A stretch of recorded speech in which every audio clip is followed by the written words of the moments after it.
You're listening to Tripod, the Tricycle creative podcast, created to help entrepreneurs be better marketers. Each episode features news, tips, interviews, and commentary from the worlds of marketing, media, and, well, miscellaneous. Now, here are your co-hosts, Ross Erosion and Chris Slezak.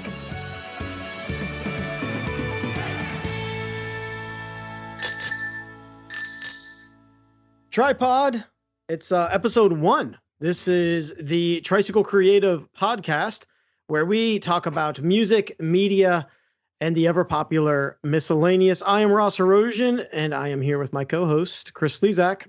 Hello. Oh, hello to you. So you survived the pilot episode. I did. I came out with some bruises, some scratches, but I'm alive. I feel like and I don't remember if we talked about this because I have terrible memory, but the pilot episode, you always have characters that don't make it to the show. So yeah, I was afraid maybe you weren't gonna make it. Right. I thought I might be written off. No way. If anything, I would be. So you're in luck. Oh, you think I could have carried it? Yes, I have the utmost confidence in your miscellaneous topics. Well, you have the better agent. I think you still get top billing. So on that note, let's get started on our first topic. I'm going to start this week with media. And this one is it's weird, as I collect things to talk about for this show, I started to see this trend. And this one trended very closely to kind of a speaking topic that I have. And it's titled Stop Selling, Start Telling. Which, to be fair, I actually think you might have coined in a conversation that we had at one point. Did I? Yeah, I think you did. Look at me go. I'm glad you have such creativity and terrible memory. It works out really well for me. I just throw it away. Yeah. Teardrops in rain. You just throw it away. So this one is tied to, there is this trend of companies that are going this really interesting route of storytelling. So I'm going to start with the first one, which is Nike. So apparently Nike and other companies, other Fortune 500 companies, Boeing, I think is in there, are hiring sci-fi writers to predict their futures. The futures of the company. The company. Interesting. So this concept that for them to be able to develop future products, right, and innovate, they have to kind of understand what the future will look like, how people will interact with their own products, with just, how they will consume things, how they will use things. One thing that they talk about, this is called like sci-fi prototyping, futurecasting, or world building. So the goal of these companies is generally the same, helping clients create forward-looking fiction to generate ideas and IP for progress and profit. So this is like Nike with the Back to the Future shoes saying like, what if we just had somebody create future shoes to begin with? Why? Yeah, and I think why wait for someone to beat us to it? And I think maybe that was also a jumping of the shark, right? That plays in very strongly to nostalgia because it's still, to your point from our pilot episode, it still feels like we don't need those shoes, right? For sure. But you think about this where, you think about a company like Napster or a company like MySpace, right? Which owned specific kind of, we'll say, verticals or industries for a good period of time. And then now they're not even existent, right? Right. They're like the rubble underneath which Facebook rolls along, or Spotify rolls along. Right. And not but a mere 10, 15 years later. Yeah. Which is that long. I mean, that's a good run for a company, but I'm sure, well, what was his name? Tom, MySpace. Listen, he's sitting pretty, don't get me wrong. But, you think about this as a service for companies to take advantage of, to understand what it will kind of look like, and this gets into this recurring theme I kept seeing, which was storytelling, right? So another example I saw was Chipotle has hired Errol Morris to do documentary style commercials. Like a thin blue line. Exactly. Like we that. want the director of a man falsely accused of murder to give his ideas on burritos. It's what you're telling me. You know, listen, this doesn't sound that far-fetched from a closed door brainstorming meeting that maybe you and I would have. But they just are able to act on it. They're able to get the guy. I mean, that's it's interesting. And again, it goes into this like story. Oh, also, just in case you were wondering, the campaign name, I believe, for this Chipotle documentary series is Behind the Foil. Of course it is. And here's the other thing. I saw this and I can't decide if I loved it or just slightly liked it.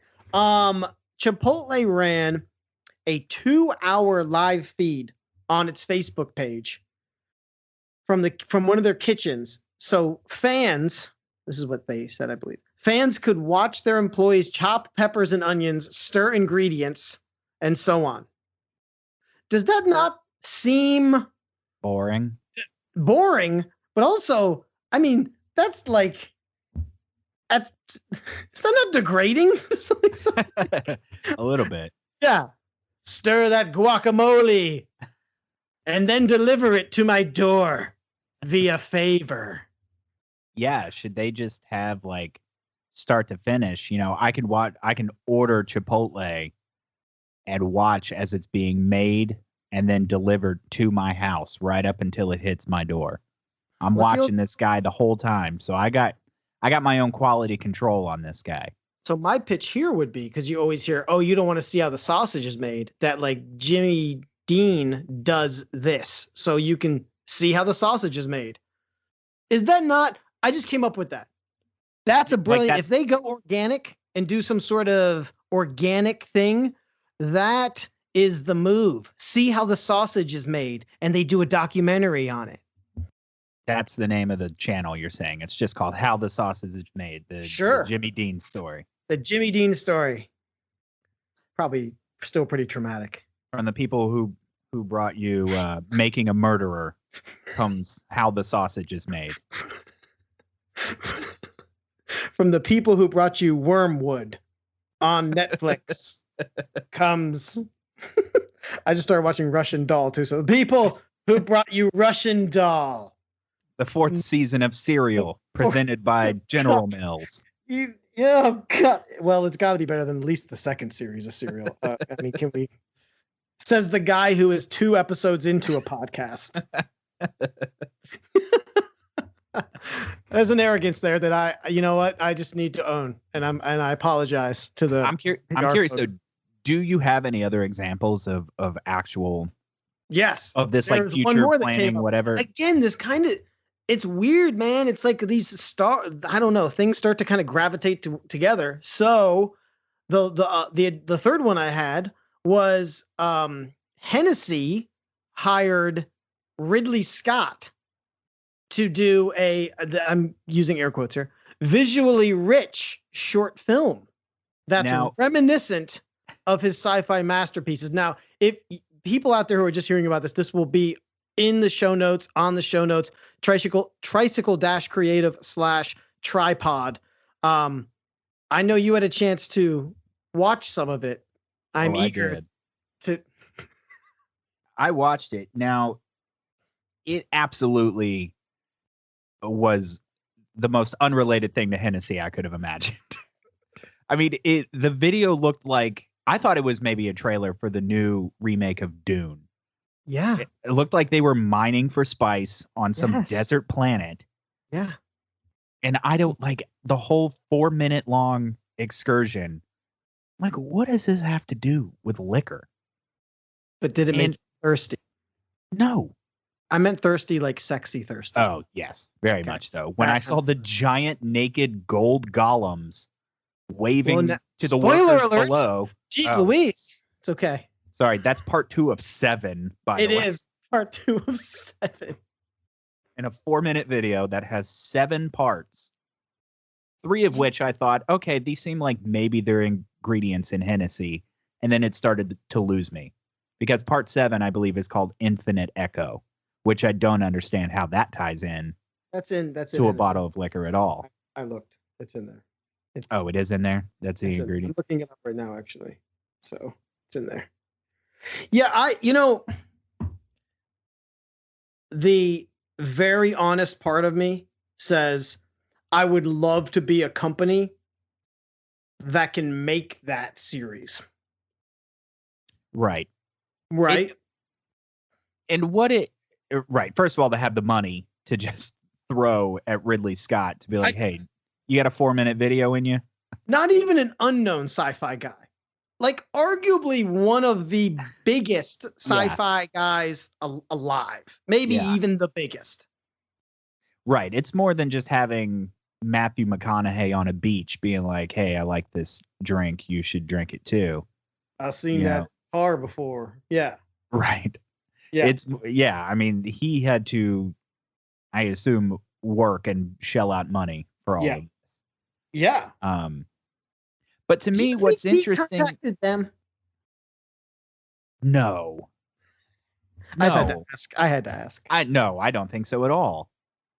It seems to me like, in my opinion, when I watched this, I thought Hennessy is actively trying to say, like, this is what we're about. And in my opinion, it's like what most people think, or at least what I think when I think of Hennessy, is I'm thinking of, like, hip hop videos, rap videos. Hennessy's been the topic and song title of many different rap songs. And so it almost seemed like directed marketing to go against what maybe is the public opinion of Hennessy versus what they want to get out there. I would agree with that. And I think that all of these things, so what does this mean for the small business entrepreneur? Video marketing is a huge growing field. And with that, I think comes some really great opportunities for people who do video, who are storytellers, to lend their craft to the marketing space. But I have a feeling we'll talk a little bit about this in part 3, but it's really about understanding what your goal is when it comes to creating video. Because, the reality is with that Ridley Scott piece, I would argue that is not even necessarily about selling more Hennessy. And so I think it's when you're a small business, you're an entrepreneur, unfortunately, you don't have the money to maybe go into brand exercises like that. But I think it's something that you should be aware of and be inspired by, because those are the things that could potentially break through and even differentiate you. Yeah. As a small business, I don't think the Austin Zoo is contacting Terry Gilliam to, come make his own remake of 12 Monkeys, to promote their brand. All right. So in this episode, we now move on to subject number 2, which is marketing. This one was interesting for me this week because this is highly topical, right? The Vans viral video. Has this come across your social plate yet? No, we're talking about Vans, the shoe. Yeah. Correct. I feel like it's been a long time coming for a good viral video. Is it just me, or I feel like we haven't had like a viral video in a while? When I thought about it today without looking it up, the last one I could think about was Ice Bucket Challenge. And I'm like, there's got to be something since then. That's like years. There was the Mannequin Challenge. Oh yeah, that was before though, But wasn't it? I couldn't tell you. I don't know. You didn't participate in that? No. I mean, that's just Sunday. Nobody put a video on me. You were I was comatose just on the sitting couch. still. I was sitting still on a couch for a few hours, but Nice. nobody wanted to film it and put it on the internet. Should have called me. I would have come over. Missed Would've filmed it. opportunity. It was a missed opportunity. So Vans has a new one going on. Well, there was one other one that I've definitely seen since, and it was. Have you seen the one with the sheet? Like you hold the sheet up, yes, with the and pet, then yeah. in front of a dog or a cat, and you blow its mind. Right. Okay, so that one's relatively recent, but I had to look it up. I didn't think about that one like immediately. Yeah. So Vans has a new one, and I'm going to give this person has been credited as the guy or girl who started it at I Believe the Hype. It's all spelled weird, but you know what? This is enough credit. I Believe the Hype. It'll be in the show notes. They kind of threw we'll see this out there that every time you throw your Vans shoes, they always land perfectly, laces up. Ace Ventura style. But that's laces out.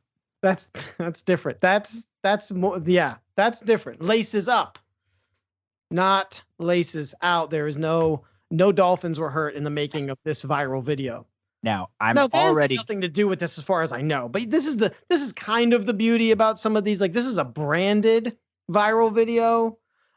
You never really know now, like how is this an influence? You never really know, but I think this was really an organic one that grew.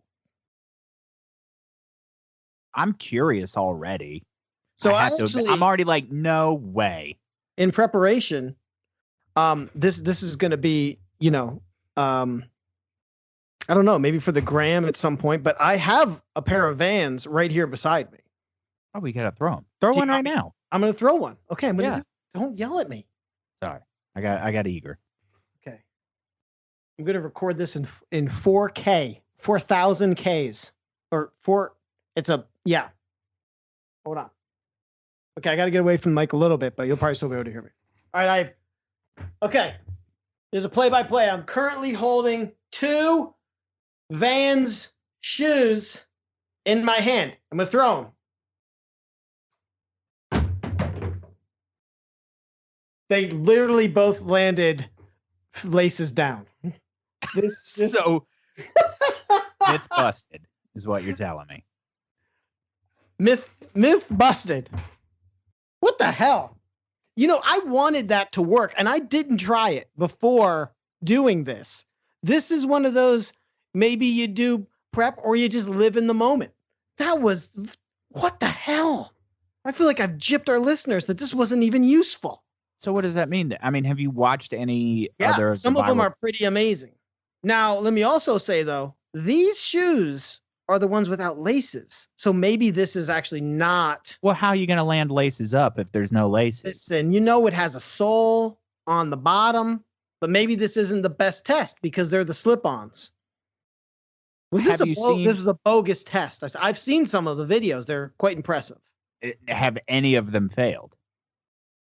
I mean, I think there's got to be some fails, but obviously when you're doing something like this, you're going to have a lot more wins. So the amazing ones are probably branded. Right? Debunked. I think everybody's just out there throwing their shoes. Listen, I don't know what the kids are into nowadays. Throwing shoes, throwing tantrums on the iPads. I don't know if they're throwing their shoes around. I mean, win or lose, Vans is getting attention for it. Well, that's the thing. People are thinking about their Vans more than they have in years since the Warped Tour. Yeah.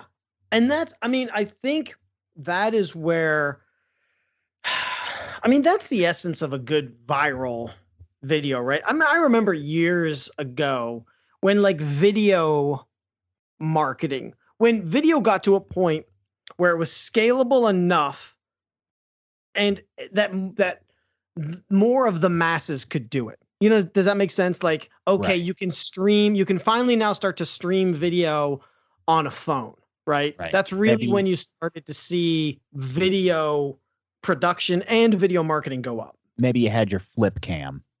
Yeah, which I did. Did you have a flip cam? I did not. I did have one. Holla at you, flip cam. Not around anymore, I don't think. I hear if you throw your flip cam, it'll land lens down every time. I can confirm that happened every time. I went through like 4 flip cams. But that was the thing, was like every company was like obsessed with like viral video, like, oh, we make viral videos. Yeah. And that always seems so disingenuous, where it's like, we're going to try to make something that people, not only will people be into, but that they'll be into it enough to share it or do it, which is even like the next step. Yeah. And so I think that people get caught up in this. So again, what does this mean? Small business entrepreneur, people get caught up on this, taking it all the way down, not even to video, right? Of doing social media for, for the shares, or for the, for that rush that you get, right? When someone likes or shares.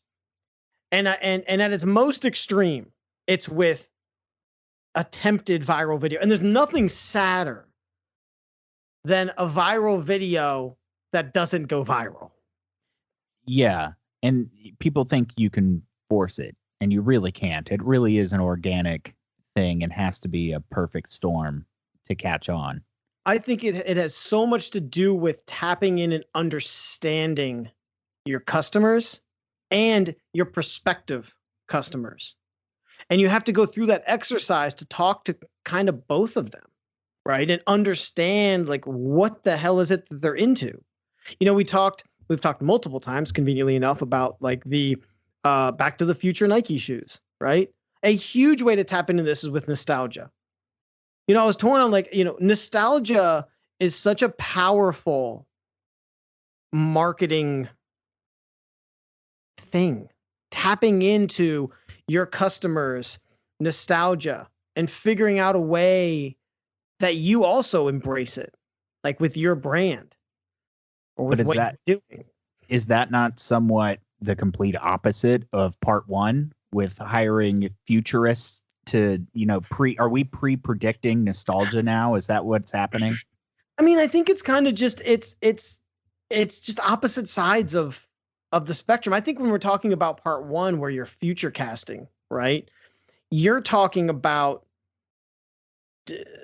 on the future casting piece, you're talking about development and innovation, right? Right. I think you're also talking about, so you're looking at future, and then the present. When you're talking about the documentary piece, you're talking about what is it, where do we want to go? What are we currently doing?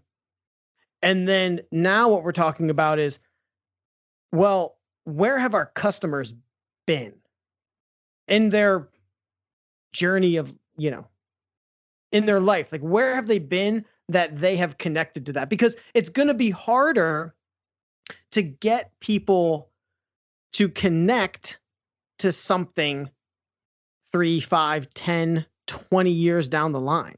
How do you do that? You need to get them to connect to your brand now. And I think that will also play a piece into, as you develop this current story, as you develop this future product services. So it's kind of like a Russian doll. They all kind of like, like you start with, where have they been? Where are they now? And then where are we going? And you figure out ways to get your customers and your prospective customers to come along on the journey at all 3 points, because they're not going to ride with you at all 3 points. Yeah, I'm just thinking about, I got lost in trying to think of the idea of, good marketing is, right, predicting where they want to go while driving them from where they've already been. And I don't necessarily know if when it comes to, it maybe is not as much a marketing exercise for the where you want to go. It's more of an innovation exercise and a sharing of the vision. That's where the marketing comes in. we've all been here, Yeah. but we want to be here. We've all been Let's here. go there. Let's go. Totally. And I think that's the path, right? I mean, that's the the ideal way. Now, that's a humongous picture. Very few small businesses, for sure, are gonna be able to think that big.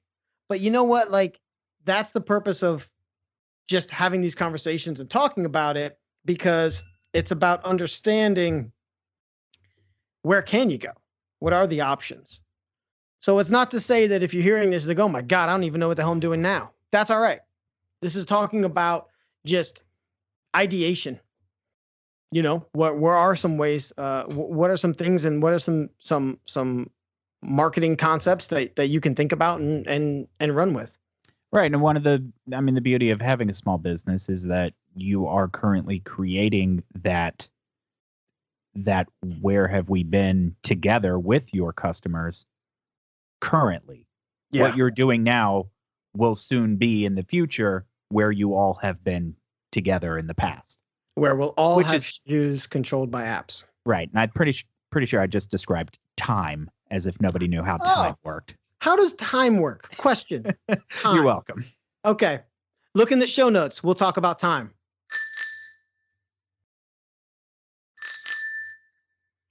All right. So I'm still recovering from the flop that was the Vans viral video shoe flip.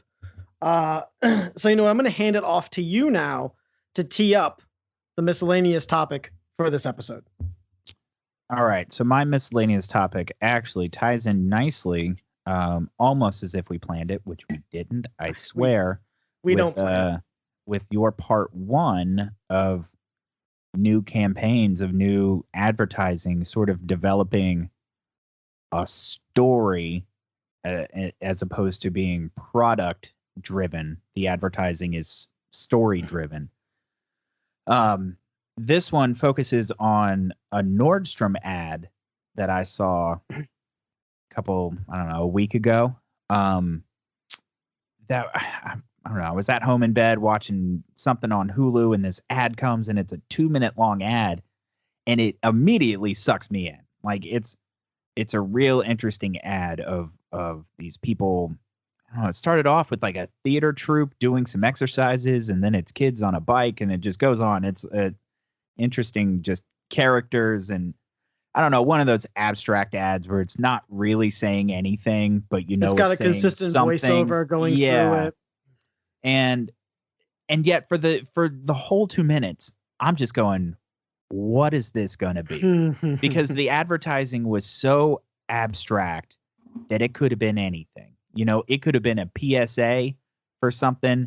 It could have been for blue jeans. It could have been for Hennessy. I don't know. This could have PSA for blue jeans. This could have been. Or was that a comma in between? That was a comma. There was a comma. PSA for blue jeans. I haven't heard that one. Gotta see that. You know, for all I know, this could have been David Fincher for Taco Bell, but instead I would watch that. I'm not ashamed to say I'd watch that. But it's an ad for Nordstrom. When I was like, Nordstrom? Like, I don't ever think about Nordstrom. So kudos to them. Well, I think that, so we'll share this, the video of this ad in the show notes, tricycle-creative/tripod, and watch the whole thing. You don't have to watch it now. Realize most people listen to podcasts while driving. Don't pull over and watch them. It's fine. Whatever. It's so. Did you end up watching it? To the extent of which we do plan this show, you at least shared the video with me. It's like, hey, watch this, because I want to kind of talk about it tonight. And I did watch it, and I'm with you. Like, I was pulled in, right? Definitely pulled in. Right, and it's one of those feel good type of things, you know. It's saying something positive about people. It's kind of like you don't, I mean, I don't know. Like, I feel like you don't even like feel good until like halfway through, but you're feeling something. Like, you're curious. The curiosity turns into like, like, oh, I feel good. And like, it truly is in the 2 minutes. And getting back to like the first topic of like, it is brilliant storytelling. And I love that about what I think is becoming and what has transformed marketing. And that with video being so easily consumed on the phone, on mobile phones, on YouTube, on everything, right? Ubiquitous, it's everywhere. That I think people are tuned out of buy.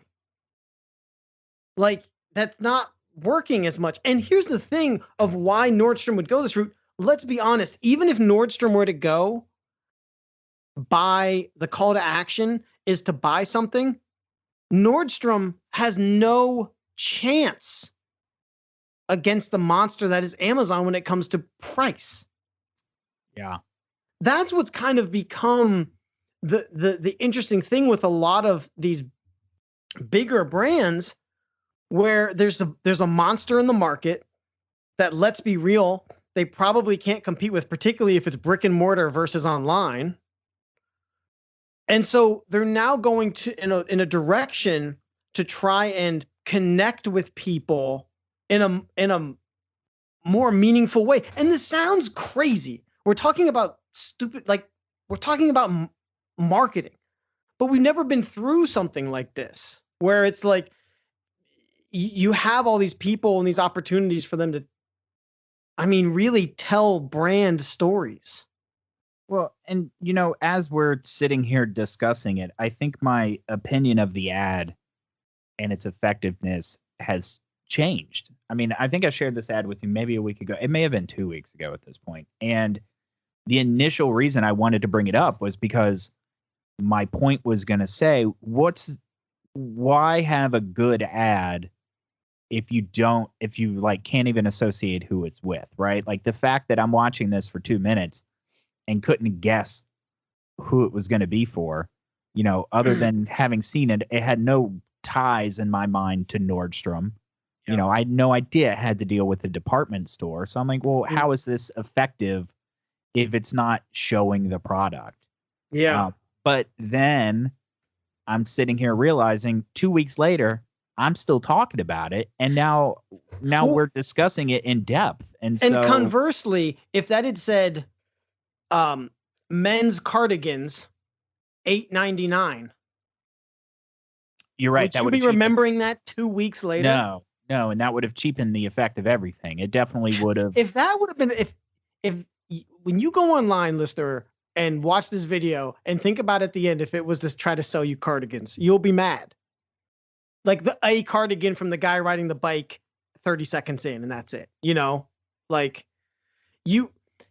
I think that, so this kind of storytelling, this curiosity driving, is really good for, I think, two very specific use cases, right? One, it's a brand building exercise, right? That's the biggest one.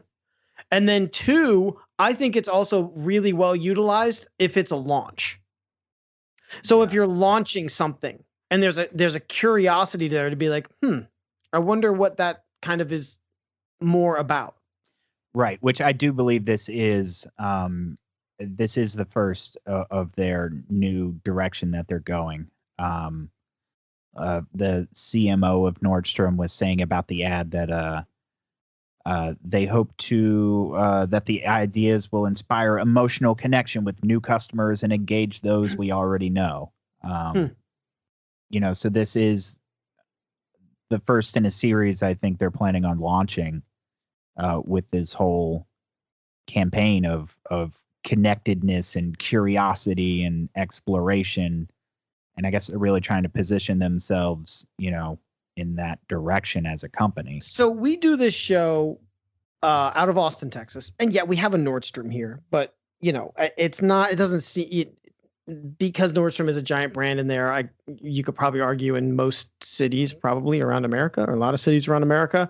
But what a lot of people don't know is I think Nordstrom actually has an opportunity here, because Nordstrom has this reputation that goes way back.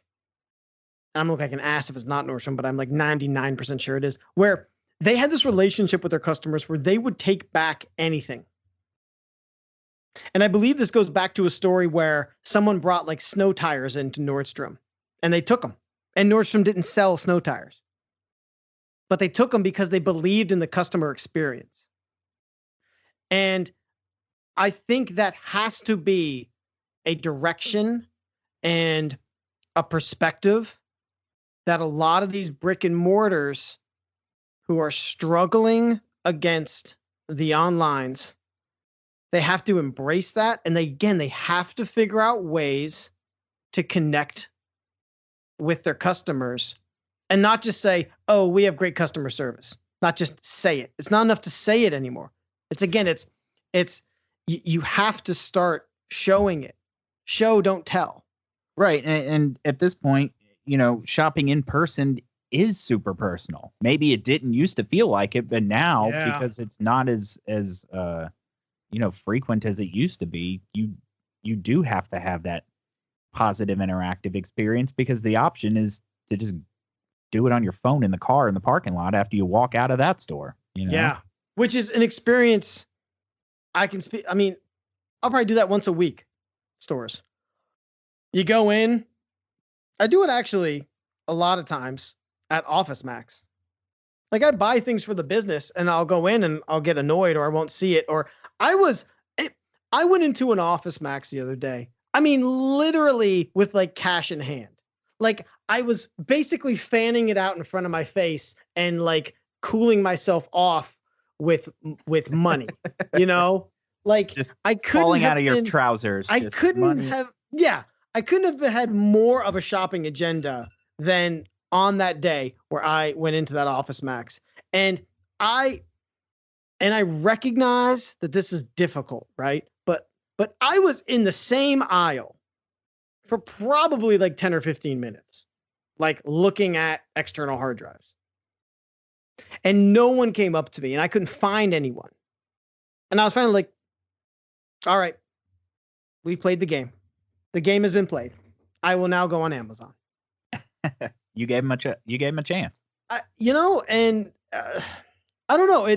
I have never worked in retail. From what I hear, it is a terrible experience.